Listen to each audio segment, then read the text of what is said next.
Porque elas querem prevenir o quê? Gestação. Então a pessoa está toda protegida, não vou engravidar, mas você transmite doença, tá? Nos últimos anos, a gente tem que, no plano 2015, se a gente pegar o boletim epidemiológico da sífilis, nos últimos anos a gente está tendo um aumento gradativo de sífilis, tá? Não está diminuindo não.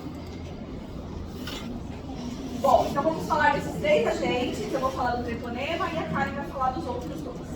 Então, o treponema pálido é uma bactéria diferentona de todas aquelas que a gente falou para vocês até agora, tá bom?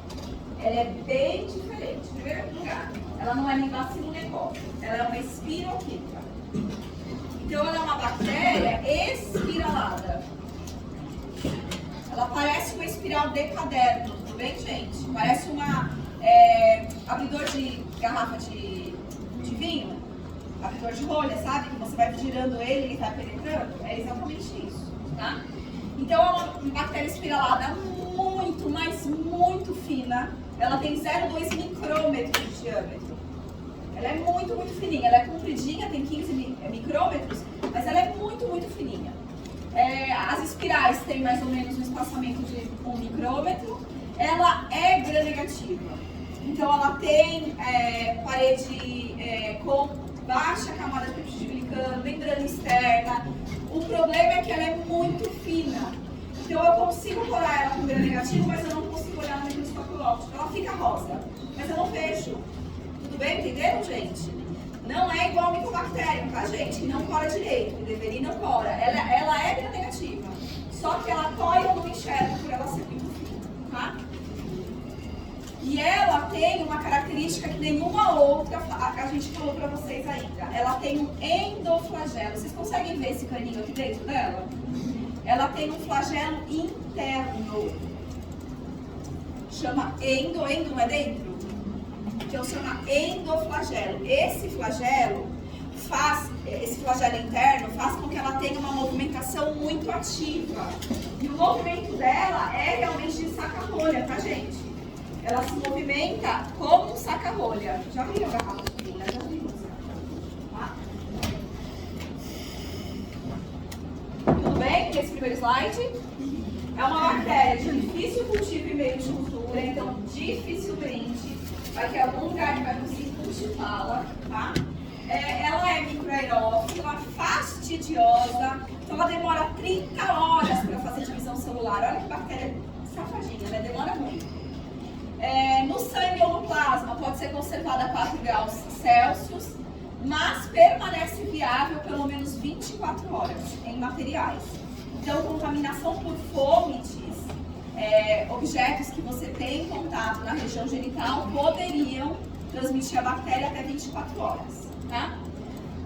Ressecam a temperatura de 42, distribuídas por ares secos e ela não é tão estável, mas apresenta uma certa estabilidade se a gente não usar nenhum produto que degrade ela, tá bom? Aqui tá mostrando para vocês ela. Então aqui, ó, são tipos de microscopia diferentes que a gente consegue enxergar ela. Vocês estão vendo que nenhuma delas ela tá vermelha, né? Ela é gram-negativa, deveria ficar vermelhinha. Então na letra A, a gente tem células marcadas com anticorpo de fluorescência. Então aqui é uma microscopia de fluorescência. Você colocou um anticorpo anti-treponema pálido.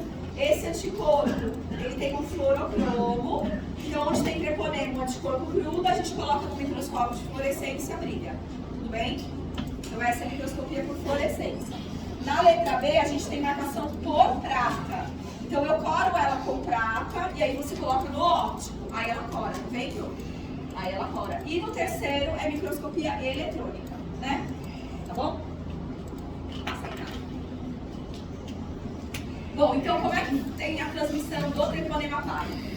Através de relação sexual e através da gestação. Então a gente tem transmissão vertical através do sangue materno e atravessando a placenta, tá? Como é que funciona então? No local de inoculação, então vamos imaginar que eu estou pegando através de um ato sexual. Então na minha vagina, no local de inoculação, o treponema vai se fixar, vai se movimentar, ela se movimenta o tempo todo e vai causar lesão. Quando ela faz o movimento, ela fura o epitélio. Tá? Então ela consegue atravessar as barreiras celulares através dessa movimentação dela. Se ela está destruindo células, se ela está atravessando, rasgando, não vai criar inflamação? Então você vai ter uma resposta imune associada a essa lesão e vai apresentar para você uma ferida, tá bom? Então, ó, doença se inicia no local de inoculação. Em homens, normalmente vai ser no pênis. Nas mulheres, normalmente na vagina, na cervix ou na região perianal. Em aproximadamente 10% dos casos, a infecção é extragenital. A maioria vai ser 90%, vai ser infecção genital. Tudo bem, gente? Durante a gravidez, o organismo pode ser transmitido ao feto pelas mulheres infectadas, e aí ela é chamada de sífilis congênita. Ok? Pode passar, Carice. Então, que tipo de fator de virulência essa bactéria tem? Tem muito pouco, viu, gente? Dá para decorar o fator de virulência do treponema pálido. Primeiro fator de virulência, o endoflagelo. Esse tipo de movimentação que ela faz com que ela consiga invadir os tecidos rapidamente.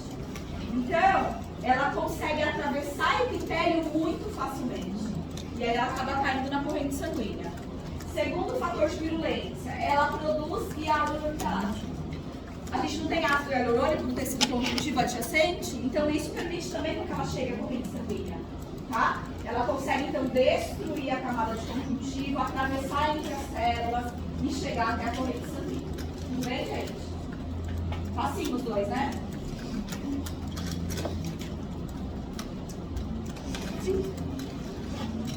Hialuronidase, enzima que degrada ácido hialurônico.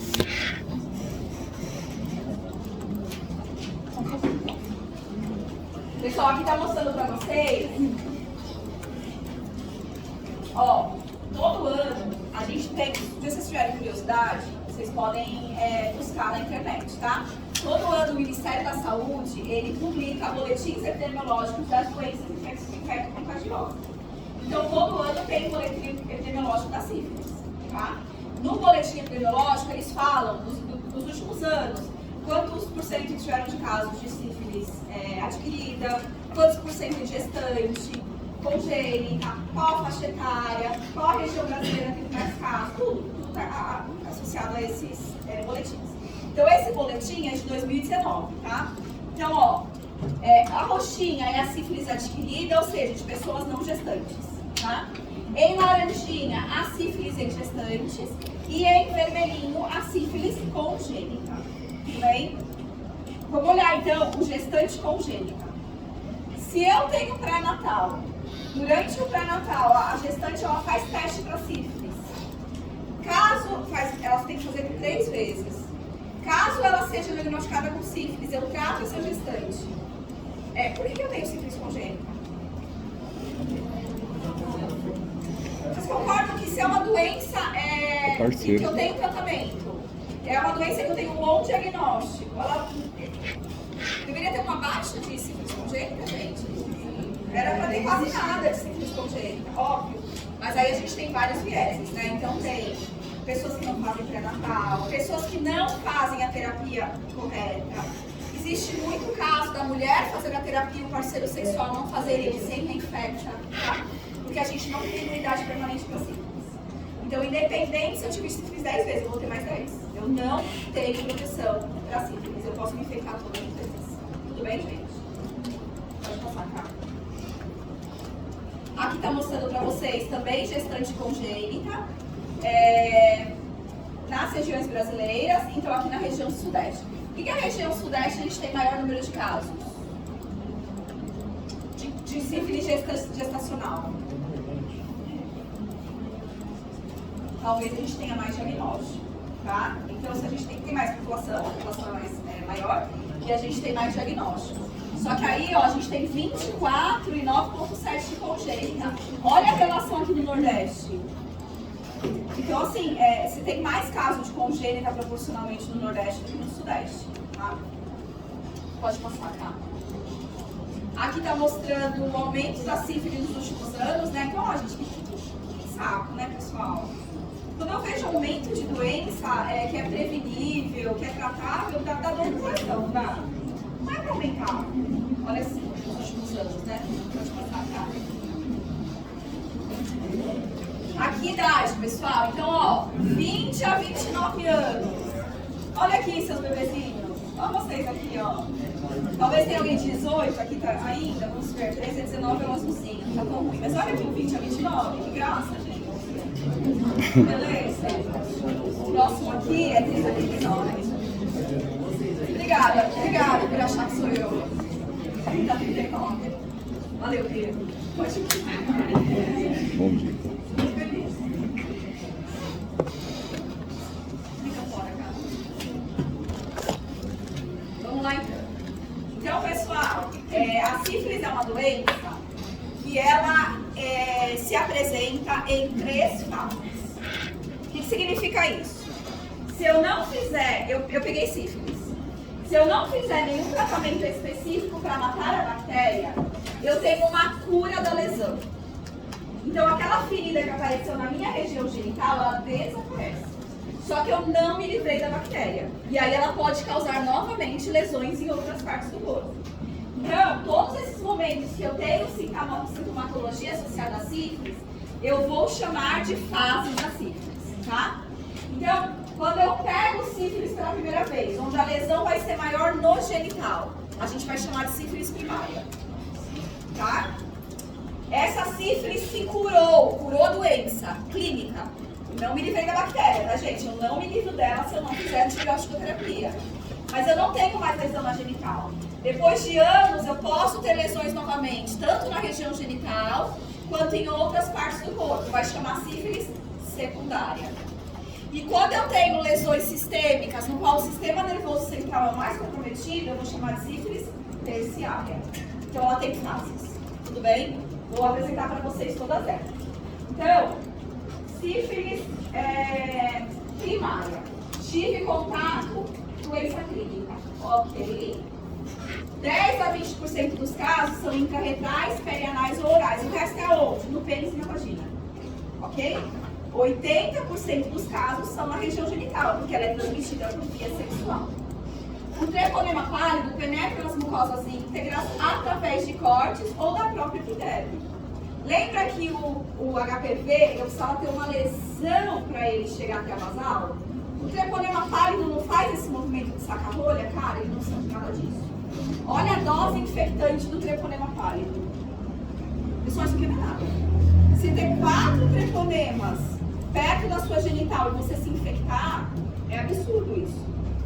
Né? Dose infectante é a quantidade de bactérias que eu preciso, ou de patógeno, para ter infecção. Olha quanto que precisa, gente. 4 ou 8, não é nem 10. Então, ela é altamente infecciosa. Altamente infecciosa. Entenderam isso? Sim. Vai se multiplicar no local de entrada, pode se propagar para linfonodos e aí cair na corrente sanguínea. Lembra que ela não precisa de muita ajuda para fazer isso, tá? Esse movimento de saca-rolha dela faz com que ela vai penetrando até chegar na corrente sanguínea. Ela consegue, sozinha, chegar até a corrente sanguínea. No local de inoculação, a gente vai ter uma lesão primária que pode durar, né, se apresentar 2 a 10 semanas após o contato. Essa lesão, ela tem característica de pápula, então ela é elevada, certo? Lembra disso? Mácula e pápula. A pápula é elevada. Essa pápula, começa com uma pápula, essa pápula sofre uma ruptura, formando como se fosse uma úlcera de bordas elevadas. Então, quando o clínico, o GO, o urologista, ele olha para a lesão, ele sabe que é sífilis. A lesão é característica da sífilis. Ele vai pedir teste? Vai. Mas ele tem muita sugestão que é sífilis. Tá? Então, ela tem uma úlcera de base limpa e endurecida. Essa úlcera, essa lesão é chamada de cancro duro. Mole é o HPV. Cancro mole é o HPV. Tá? Ocorre inflamação com predomínio de linfócitos, plasmócitos, etc. Essa primeira lesão se cura sozinha. Então, se eu não fizer nenhum tipo de tratamento, ela vai desaparecer completamente. Mas eu me livrei da bactéria, ela só está se espalhando, tá? Outra característica, essa lesão não dói, não coça, não arde. Vamos imaginar uma menina que tem uma lesão dessa bem próxima à região vaginal. Ela vai ver? ela vai saber que está com a lesão, gente? O menino, ele consegue enxergar todo o pênis dele, só se ele não quiser olhar, ou tiver com a barriga muito grande. Mas normalmente ele consegue enxergar. Se tiver com a barriga, ele pode enxergar. Mas ele consegue. A menina, dependendo do local da lesão, ela não sabe que teve sífilis, ela não sabe. Então ela teve uma sífilis primária que ela não soube e ela está com a bactéria no corpo dela. Se ela engravidar, ela pode transmitir? Pode.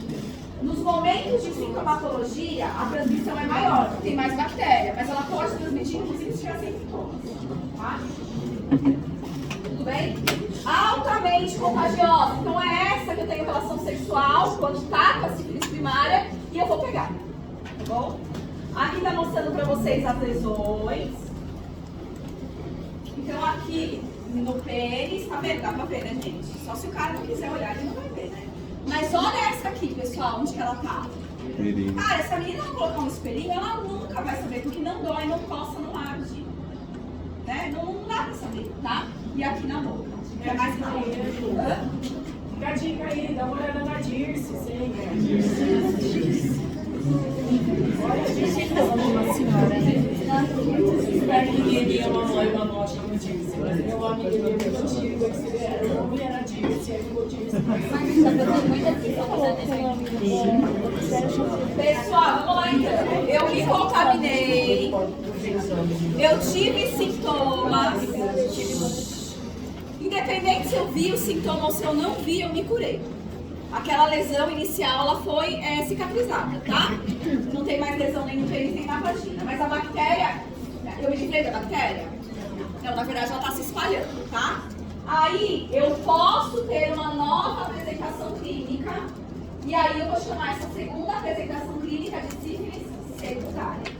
Como é que é a sífilis secundária? A sífilis secundária é caracterizada por um exantema maculopapular avermelhado em qualquer parte do corpo, inclusive mãos e pés. Então tem muito paciente que tem um exantema na palma da mão e na planta do pé. Tá no primeiro slide. Uma mãozinha para vocês assim, ó. Acho que eu tenho depois. Na região genital, de axilas e bocas, eu posso ter pápulas pálidas e úmidas, chamadas de condiloma. Essa parece mais com um HPVzinho do que a anterior. Parece mais uma verruguinha, tá? Alguns casos, a gente pode ter infecção do sistema nervoso causando meningite, corioretinite, hepatite, nefrite. Na verdade, ela pode se espalhar para qualquer parte do corpo. Normalmente, ou genital, ou palma da mão e planta do pé. Tudo bem, gente? É adenopatia e linfonodo. Micro, poli, adenopatia. Pequenas inflamações linfonodurais espalhadas pelo corpo todo. Quer procurar no Google caso tenha um termo mais correto? Micro, poli, adenopatia.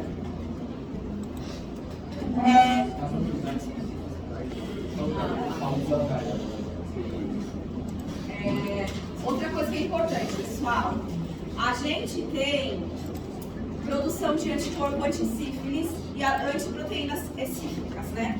E aí, a gente tem muita deposição de imunocomplexo nessa doença. Então, já começa na sífilis secundária, lesões em alguns órgãos do corpo pela deposição de imunocomplexo. Quem lembra como que chama a hipersensibilidade? Tá?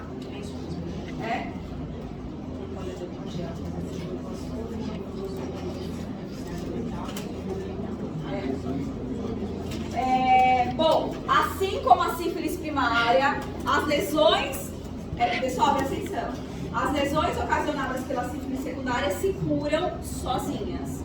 Se a pessoa não procurar atendimento médico, ela vai curar. Mas ela se livrou da sífilis? Está dentro do corpo dela ainda. As duas são altamente contagiosas. Então, tanto a sífilis primária quanto a sífilis secundária são os momentos de maior transmissão. Essa é a sífilis secundária. Tá vendo como a lesão é bem diferente? A lesão genital? Tudo bem? A mão já parece um exantema mesmo, né, gente? Tá bom? Sífilis terciária. Então, caso haja uma terceira manifestação clínica, essa terceira manifestação é chamada de sífilis terciária. A sífilis terciária é caracterizada por lesão em qualquer parte do corpo. E aí, pessoal, ela vai aparecer anos após a infecção inicial. Anos, pode ser 10, pode ser 20, pode ser 30 anos. Lembra que eu falei lá na secundária? Lembra que eu falei lá na secundária que a gente já começa a ter deposição de imunocomplexo? Imagina 10 anos produzindo imunocomplexo. 20 anos produzindo imunocomplexo. Então, na sífilis terciária, a manifestação clínica é mais imunológica do que do patológico. Então, a manifestação clínica está mais associada à resposta imunológica e à hipersensibilidade que eu criei durante os anos do que lesão pelo patógeno. A gente quase não tem treponema na terciária. Quase não existe mais bactéria, só que eu estou formando tanto imunocomplexo e depositando, e aí eu vou ter lesão nesses tecidos, tá? Então, as lesões são granulomatosas, podem acontecer na pele, nos ossos, no fígado, no sistema nervoso central, cardíaca. Onde depositar imunocomplexo? Lembra? Imunocomplexo é antígeno anticorpo. Anticorpo na posição FC não vai chamar célula inflamatória? Aonde depositar vai inflamar, e aí vai causar lesão, tá? Tudo bem? Oi. É como se ela tivesse contaminada no tempão, é a habilidade da lavagem, né? Não. Na verdade, durante anos você foi fazendo imunocomplexo. Você produziu anticorpo, ela não desapareceu do seu corpo nunca. Então você foi produzindo anticorpo grudando na matéria imunocomplexo. Faz anticorpo grudando no imunocomplexo. O imunocomplexo deposita, lembra? Aonde ele deposita, eu inflamo e lesiono. Então você ficou inflamando o coração curando, o sistema nervoso curando. É isso. Tem pouca bactéria livre, porque a maioria já está aderindo no imunocomplexo, está combatida. Só que a lesão é causada pela resposta imunológica. Tá? Se eu fizer tratamento em qualquer um desses momentos, gente, eu desenvolvo o resto da doença, ela nunca vê isso, tá? Então, se eu conseguir tratar, eu vou eliminar a bactéria e não vai ter progressão, tá bom? Oi.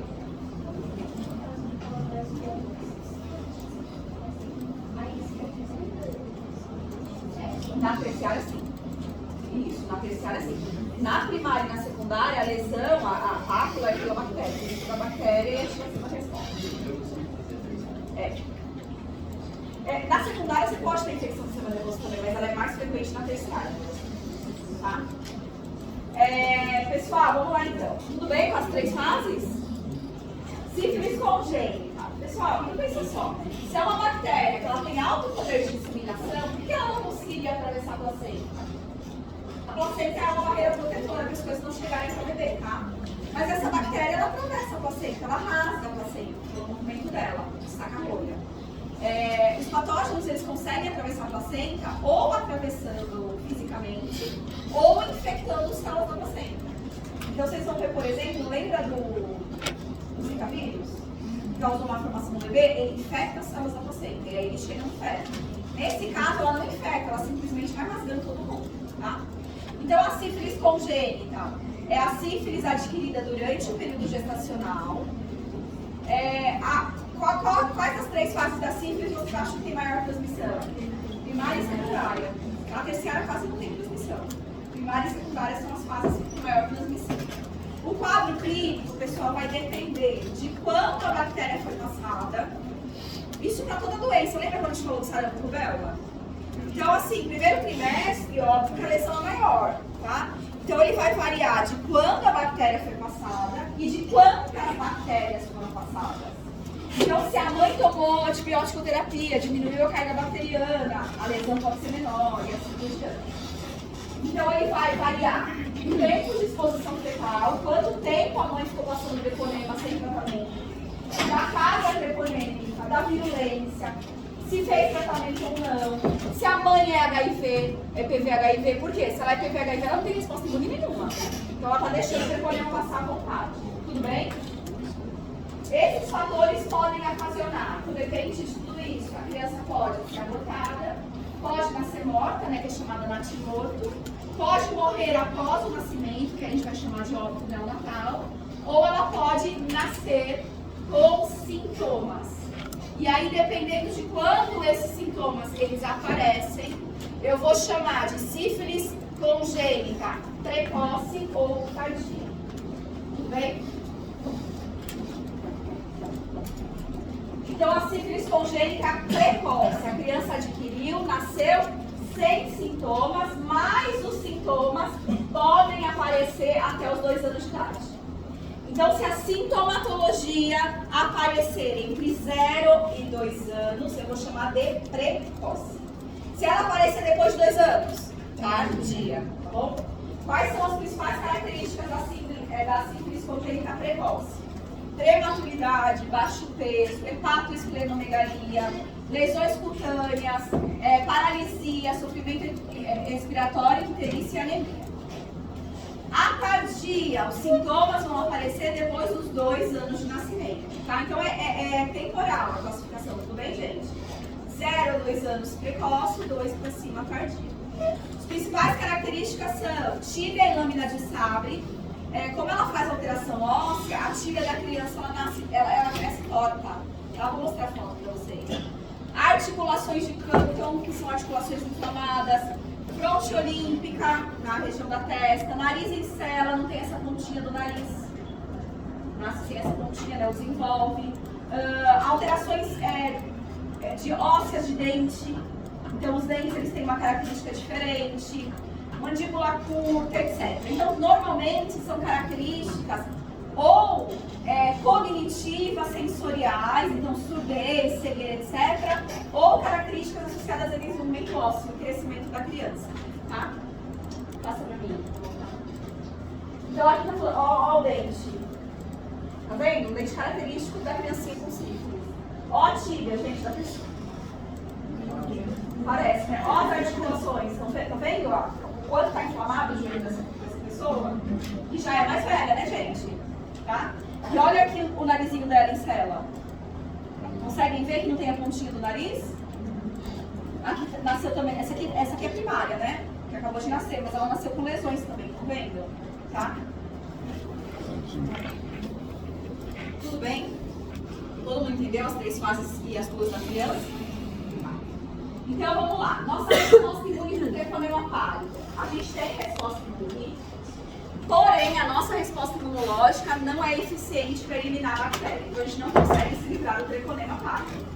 Como é que eu elimino? Com antibiótico terapia. Tem que tomar penicilina, tá? Tem que tomar penicilina, não tem jeito.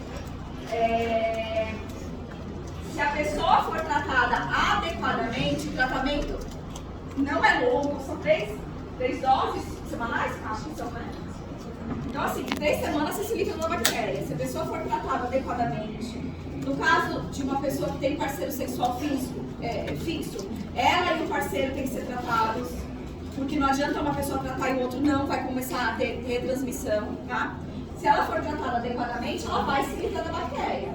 Ela tá imune para pegar de novo? Não, ela vai pegar para sempre, ela pode pegar para sempre. O objetivo é tratar e curar. Agora não é, a gente não cria imunidade de memória para essa bactéria, tá? A gente tem resposta imunológica, a gente forma imunocomplexo, mas a nossa resposta não é eficiente para eliminar a bactéria, tá bom, gente? Tudo bem?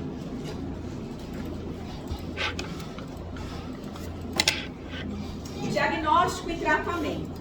Bom, a gente tem 2 tipos de testes para detecção da sífilis. Eu vou dividir em teste treponêmico e teste não treponêmico. O que significa isso? Teste treponêmico, eu vou procurar o treponema pálido ou anticorpos anti-treponema pálido. Tem a ver com ele. Oi? Isso. Quando o treponema pálido ele causa lesão, a gente não tem liberação. Se a célula morre por lise, não vai liberar dump? Um dos dumps que é liberado, ele pode ser detectado através de um teste não treponêmico. Não é proteína de bactéria, não tem nada a ver com ela. Acontece em outras doenças a liberação desse antígeno, mas ela é muito forte na sífilis. E aí eu consigo acompanhar a progressão da doença através da quantidade desses anticorpos no meu corpo. Então vamos lá.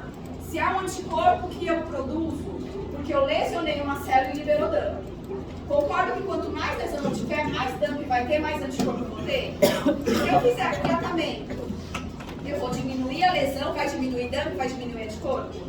Então, eu consigo acompanhar a progressão da doença e até a cura. Então, eu faço esse teste no início da gestação. eu quantifico quantos anticorpos eu tenho contra esse dano. Deu lá, 1 para 100, foi tentando o número.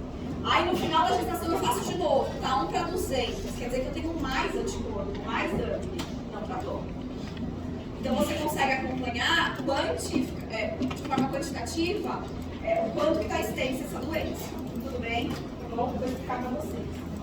Então, os antígenos treponêmicos, eles induzem a formação de anticorpos que podem ser detectados por testes específicos, tá? A gente pode fazer teste direto para detectar a bactéria em microscopia de campo escuro ou microscopia eletrônica, como eu falei para vocês, ou em fluorescência. Mas não é todo laboratório que tem. Sempre que eu tenho a possibilidade de fazer um teste rápido, não é mais fácil?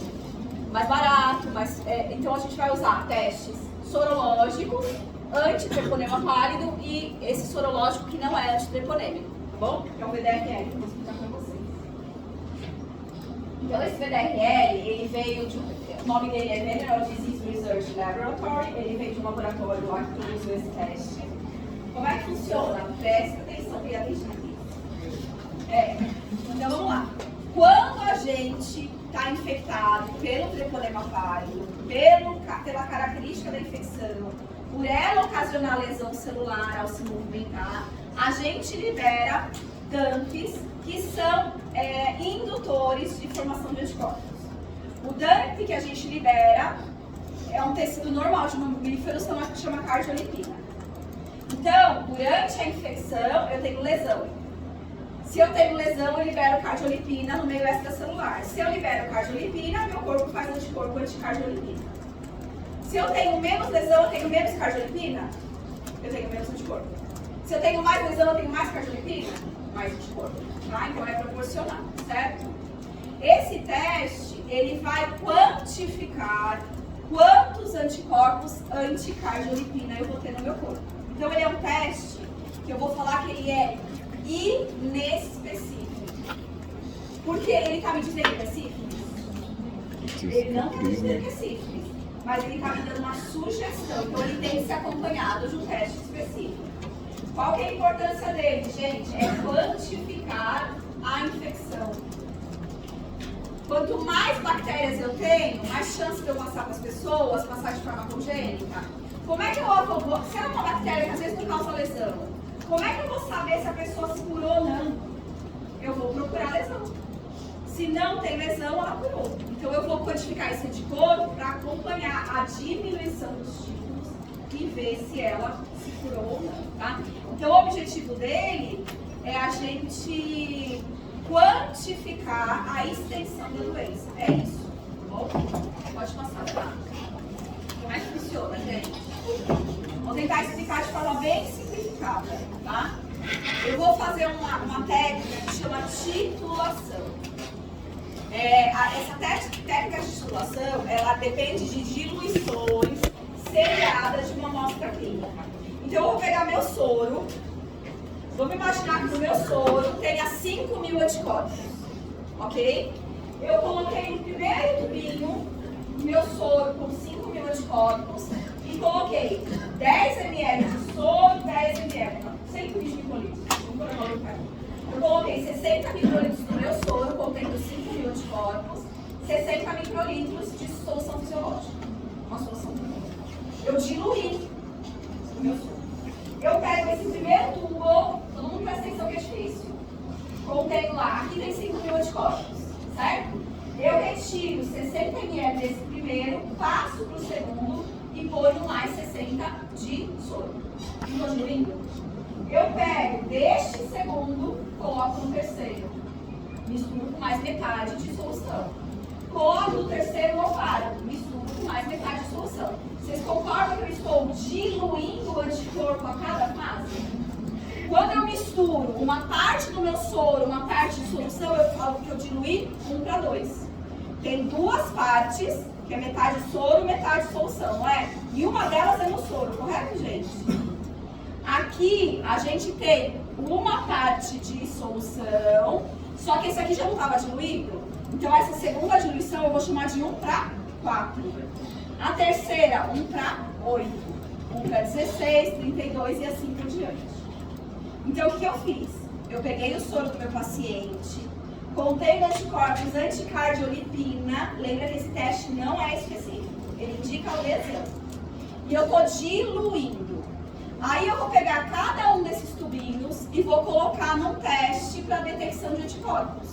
Aqueles testes que eu expliquei para vocês, detecção de anticorpo, coloco cardiolipina, se tiver anticorpo no tubo, não vai mudar o anticorpo na cardiolipina? E aí vai revelar, tá bom? Tudo bem? Vocês acham que eu vou enxergar mais formação de anticorpo nesse ou nesse aqui?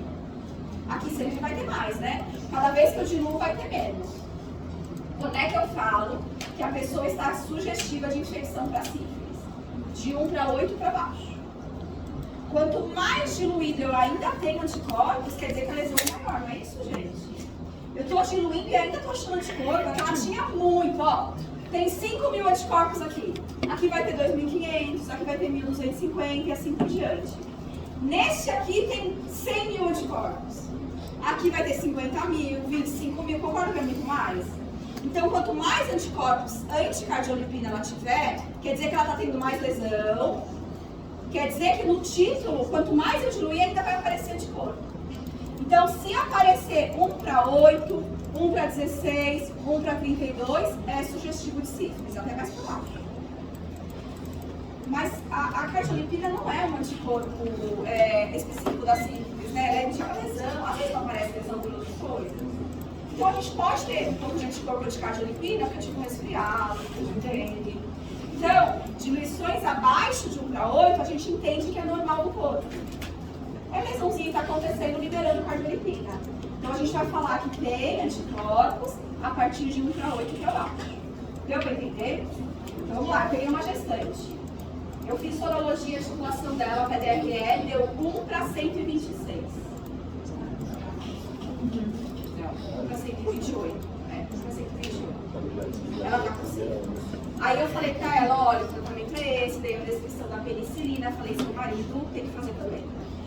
Passa 3 meses da gestação, ela volta lá no pré-natal e faço de novo o teste. Deu 1 para 256. Ela vai e piorou, ela está tendo progressão da doença. Entenderam? Tinha diminuído para 64, entendeu? Tem que ficar diminuindo. Vocês entenderam, gente? Então, por isso que este teste é importante. Apesar de ele não estar me falando é sífilis, ele é usado para a gente quantificar a doença. No outro eu não consigo quantificar, tá? Então, se faz os dois. Se faz o treponêmico, que vai detectar anticorpo anti-treponema pálido e ficar com sífilis. Agora, qual o grau da extensão da minha doença? Aí eu vou ver nesse. Tá bom? Deu para entender? Então, esse teste eu pergunto super na prova. Só um minutinho. Que tipo de teste é o PDRL? É um teste sorológico não treponêmico. Certo, gente? É um teste específico ou inespecífico? Inespecífico. Específico, pergunta, eu adoro fazer. Fala aqui.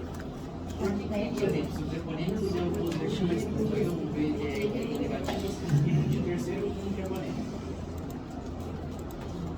Qualquer tipo de teste sorológico, ele pode ter reação cruzada. E, se você pensa num teste sorológico, se eu tive e me curei, ele não continua positivo. A gente não tem de jeito.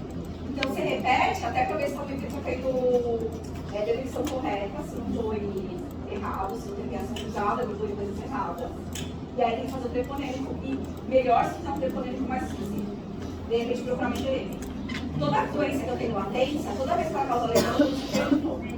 Mesmo eu já tenho IgG, eu suspeito de novo. Que vai ter linfócito B que vai reversão antes de não estar produzindo IgG. Tá.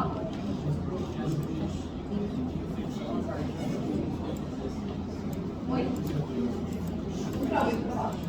Para 8, para 16, 64, tudo isso que fala que tá.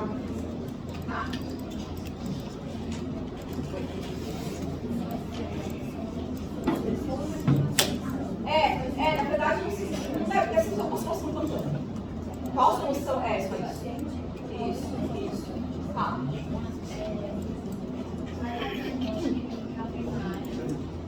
Pode transmitir durante todas as fases. Mas a carga treponêmica influencia na transmissão. Então, como a transmissão normalmente é sexual, sempre que você tiver lesão, é mais fácil transmitir. Mais transmissão na primária e na secundária. ela vai transmitir no bebê, mas ela não está transmitindo por nós. Se ela tiver com lesão. Eu vou só mostrar esse último slide, vou pegar um negocinho do VRL e DRL que tem na aula para vocês, que eu tenho na aula de diagnóstico, tá? Mas só para mostrar para vocês, é que a gente vai ter no fim do semestre, agora. Pessoal, eu vou estar mostrando para vocês os testes diagnósticos das 6 doenças de hoje, eu vou falar da sífilis. Então, líquido residual da lesão, se eu quiser achar o treponema, fazer lá no campo escuro ou na imunofluorescência, aí eu tenho que pegar na vesícula. E é fácil pegar, tá? Porque as vesículas, elas são cheias de treponema, tá? Se eu quiser fazer sorológico, eu vou procurar no sangue. Dá pra achar treponema no sangue? Também dá, tá? Porque ela vai pro sangue. Aí o teste, quando é antitreponêmico, mede campo escuro, com imunofluorescência. Existe PCR para sífilis? Existe, tem PCR para tudo. A questão é se ele é viável e de custo bom ou não, mas tem PCR. E aí a gente tem os sorológicos treponêmicos e não treponêmicos. Um sorológico treponêmico, anticorpo antitreponema pálido. Um sorológico não treponêmico, anticorpo anticardiolipina, que é um VDRL, tá? E o tratamento vai ser penicilina. Quem tem alergia à penicilina, vamos checar. Tem a atuação de células públicas também, mas tem Transcorpante sensibilizado. Tem, mas tem outras opções, tem a doxiciclina também. Porque quando a dessensibilização, na verdade é só um teste, porque ele não dessensibiliza, não. Você alerta O DAC falou de dessensibiliza, né? O DAC. Que tem que dessensibilizar quem tem alergia. Não falou? Ele falou que tem que dessensibilizar, mas ele não sabia que a pessoa também, ele não abordou, né? Ó, pessoal, lembra que a gente não faz diagnóstico na questão da prova de imagem, tá? Mas como eu falei pra vocês, expliquei quais são os meus diagnósticos. É esse tipo de pergunta que eu faço. Do que consiste o VDRL? Aí você explica, é um teste sorológico, não treponêmico, que detecta anticorpo antidâmico. Ah, eu esqueci da cardiolipina, fala que é anticorpo anti-antígeno celular. Não tem problema, tá? Não é o objetivo que vocês decorem isso. Na disciplina de diagnóstico aplicada à plástica clínica, que é no fim do semestre, o cara tem que saber o diagnóstico mesmo, tá? Então, aqui só para vocês verem, teste direto, detecta treponema pálido, campo escuro, etc. Teste sorológico, anticorpo. Se for anticorpo antitreponema, é um teste sorológico treponêmico. Se for um VDRL, que detecta anticorpo anticardiolipina, é um teste sorológico não treponêmico, tá? Aqui está mostrando a coloração dos treponemas pálidos em testes diretos, né? Então, ó, essa aqui é a microscopia de campo escuro, etc. Esse aqui é por nitrato de prata. Igual que eu mostrei para vocês na começo da aula. Aqui está mostrando para vocês anticorpos fluorescentes, tá vendo aqui, ó? O anticorpo fluorescente. Aqui é sangue, tá vendo, gente? Mas aí é uma coisa assim que dá pra bactéria. Não, ela tá aqui, ó, cliente. Aqui é a bactéria, esse botando.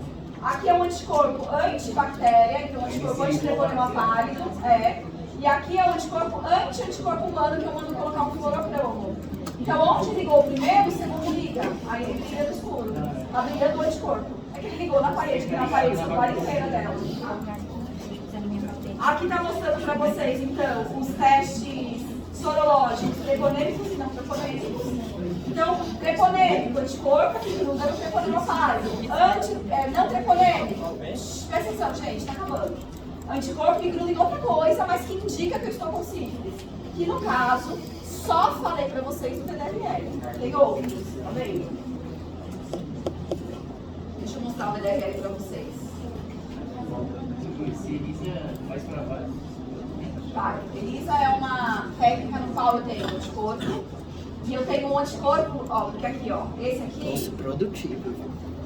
Eu tenho um anticorpo que eu chamo de anticorpo revelador. Quem revela é esse segundo, não é? E ele revela com imunofluorescência. Mas é todo laboratório que tem imunofluorescência, microscópio? O ELISA, eu tenho um anticorpo revelador que é associado a uma enzima. E aí eu coloco o substrato da enzima. Se tiver essa reação aqui, tá com a enzima, não tá? Quando eu coloco o substrato, a enzima degrada o substrato muda de cor, é visual. bingo, ele tá transparente. Se tem a ligação, ele fica amarelo. Então é visual. Para HIV a gente faz isso. Então é um teste rápido, fácil, não tem erro de leitura. Não consegue treinar a pessoa e falar, olha, se você não for daltônica, o professor Rafa não poderia fazer. Mas se ela não for daltônica, ela sabe o que é amarelo, né? Dá pra ela falar, ai, positivo, negativo. O VDRL, olha como é que funciona o VDRL. Não vou perguntar isso pra vocês, tá bom? Só pra vocês saberem. Então o que acontece? Você tem um componente, uma solução aquosa, que contém a cardiolipina. Lembra que eu faço anticorpo anticardiolipina? Tem colesterol e tem lectina. Então é uma solução que você compra VDRL. Nessa solução VDRL vem esses 3 componentes: cardiolipina, colesterol e lectina. O que acontece? Quando eu tenho anticorpo, isso aqui é antígeno. Quando eu tenho anticorpo, o antígeno não liga ao anticorpo. A gente não tem colesterol, que é uma gordura. Quando a gente tem anticorpo com essa solução, eles formam uma coisa chamada micela. Eles formam aglomerados lipídicos. Isso é visual ao olho nu. Então, ó, os componentes da suspensão ligam-se ao acaso, resultando na estrutura de micelas. E aí, esses anticorpos ligam-se às micelas e se depositam. Fazem população, eles se decantam, caem no fundo. E aí você consegue ver visualmente. Aqui está uma representação, tá?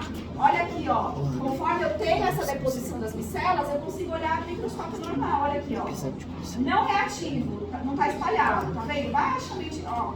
Conforme a gente tem forte e ativo, ele vai depositando essas micelas. Também é fácil de ver, né, gente? Não tem treinamento. Ó, você tá vendo ou não tá vendo, tá? Tudo bem? Deu pra entender? Era mais pra você entender como funciona, mas eu não vou perguntar isso na prova, tá? Isso é mais incrível. Certo? Beleza, gente? Alguma dúvida com a sífilis? Safadinha, né? Pessoal, use preservativo. 2 dicas. Use preservativo e uma dica para as meninas que é importantíssima. Urinem depois da relação sexual. Não tô com vontade de mijar, vai lá, senta na privada e mija. É sério, que você pega a urina e você lava todo o canal urinário. Você tem diminuição do risco de ter infecção urinária. É muito importante a mulher, o homem também, óbvio, mas como a mulher tem essa questão de ter mais estado e tal, é importantíssimo a mulher urinar, tá bom? Dicas da Proju e da Procar. A gente se sente um pouco mãe de vocês, né? Imagina ela ser minha mãe. Ela ser minha mãe.